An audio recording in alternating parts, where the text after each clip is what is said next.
లోకనా రా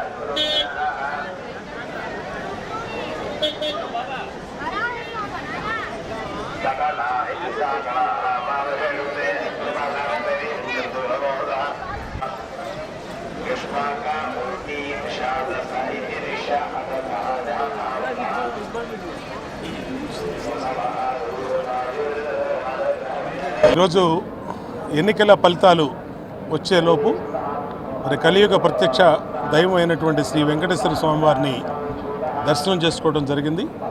ఆయన ఆశీస్సులతో రేపు 4వ తారీఖు నాడు ప్రజాప్రభుత్వం ఈ రాష్ట్రంలో ఏర్పడబోతూ ఉంది. దాంట్లో ఎటువంటి సందేహం లేదు. అన్ని సర్వేలు కూడా ఇవాళ మొత్తం ఎన్డీఏ కూటమికి, అలాగే తెలుగుదేశం, అలాగే మిగిలినటువంటి కూటములకి అనుకూలంగా చూపిస్తున్నటువంటి తరుణంలో ఆ వెంకటేశ్వర స్వామి ఆశీస్సులతో కొత్త ప్రభుత్వం ఏర్పడబోతూ ఉంది. అన్ని వ్యవస్థల్ని ప్రక్షాళన చేయాల్సిన అవసరం ఉంది. అన్ని వ్యవస్థల్ని కూడా మళ్ళీ గాడిలో పెట్టవలసిన అవసరం ఉంది. ఈ రాష్ట్రంలో మళ్ళీ ప్రజలకి మెరుగైన పరిపాలన ఆ వెంకటేశ్వర స్వామి ఆశీస్సులు చేయవలసిన అవసరం ఉంది. ఇవాళ ఉన్నటువంటి గత 5 సంవత్సరాల ప్రభుత్వాలు స్వామివారి మీద భక్తి లేకుండా రాజకీయంగా వెంకటేశ్వర స్వామివారి, తిరుమల తిరుపతి దేవస్థానాన్ని, టీటీడీని వాడుకున్నారు పాలకులు. ఎందుకంటే అనేక రకాలుగా స్వామివారిని, టీటీడీని, స్వామివారి పేరుని రాజకీయంగా వాడుకున్నారు. దాన్ని భక్తితో ఇక్కడ చైర్మన్ కానీ, ముఖ్యమంత్రి కానీ ఏ రోజు కూడా భక్తితో వ్యవహరించాల.